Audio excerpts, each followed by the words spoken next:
as well, and how do you balance that court decision out? The politics also interesting, not just in terms of the Supreme Court, but because of the midterm race as well. And we had a development yesterday that really makes you stand up and take notice. Senator Bennett, Bob Bennett of Utah, well-known conservative, been in the Senate for a number of years, is out in a primary in Utah. He spoke to reporters afterward and was obviously emotional about it.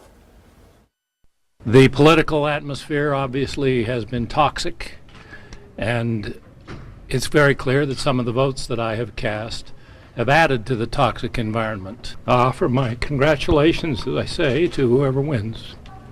But I assure him he will not have any more loyal, dedicated, or efficient staff than I have had. David Brooks, a reliable conservative for 18 years, yet he proposed an alternative on health care, and he voted for the bank bailout. Right. This is a damn outrage, to be honest. I mean, there's a guy who was a very good senator, and he was a good senator and a good conservative, but a good conservative who was trying to get things done. The Wyden-Bennett bill, which he co-sponsored, if you took the healthcare economists in the country, they would probably be for that bill, ideally. It was a substantive, serious bill, a bipartisan bill, but with strong conservative and some liberal support. So he did something sort of brave by working with Democrats, which more senators should do, and now they've been sending a big message, don't do that. The second thing is the TARP. Nobody liked the TARP, but we were in a complete economic meltdown, and sometimes you have to do terrible things. And we're in a much better economic place because of the TARP, so he bravely cast a vote that nobody wanted to really cast. And now he's losing his career over that. And it's just a damn outrage. I agree with David on this, and I think that something's happening inside the Republican Party that I think in the long run won't be good for the Republican Party. You just had an election in Britain where David Cameron, the conservative, almost got a majority by saying we need to detoxify, take the rough edges off conservatism, appeal to a broader constituency. And here you have a state party convention, by the way, not a primary.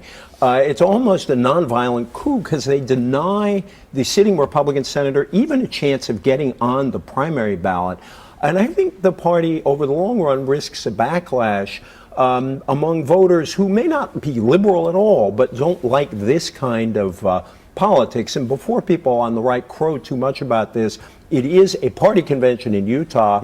I would imagine the left would win a party convention on the Upper West Side of Manhattan. So let's not sort of make this into a bigger thing than it is, but it is a big deal to dump somebody like Bob Bennett. It isn't just Utah, because there are other places around the country clearly where the Republicans are going to sit through the same sort of fight. I've just come back from Kentucky and was interviewing Rand Paul. He's in exactly the same position. He's being backed by the Tea Party. He's up against the Republican establishment candidate. He says he's facing very strong headwinds, but the movement is in his favor and he's ahead in the polls. There is something, as you say, going on in the party and going on in the country of, this anti-incumbency move, which is actually really playing out. And I think that's actually a really important point, too, that it's not just within the Republican Party. I think this was a clear message to all incumbents that everybody's put on notice. I mean, one of the safest seats and one of the safest jobs traditionally has been if you are a member of Congress. The vast majority of congressional seats are not contested generally. But we're not having the kinds of purity tests across the board that we see in some of these Republican races, where they are looking, in part because of the Tea Party influence, to say, where were you on the bailout? Where are you on the issue of big government right now?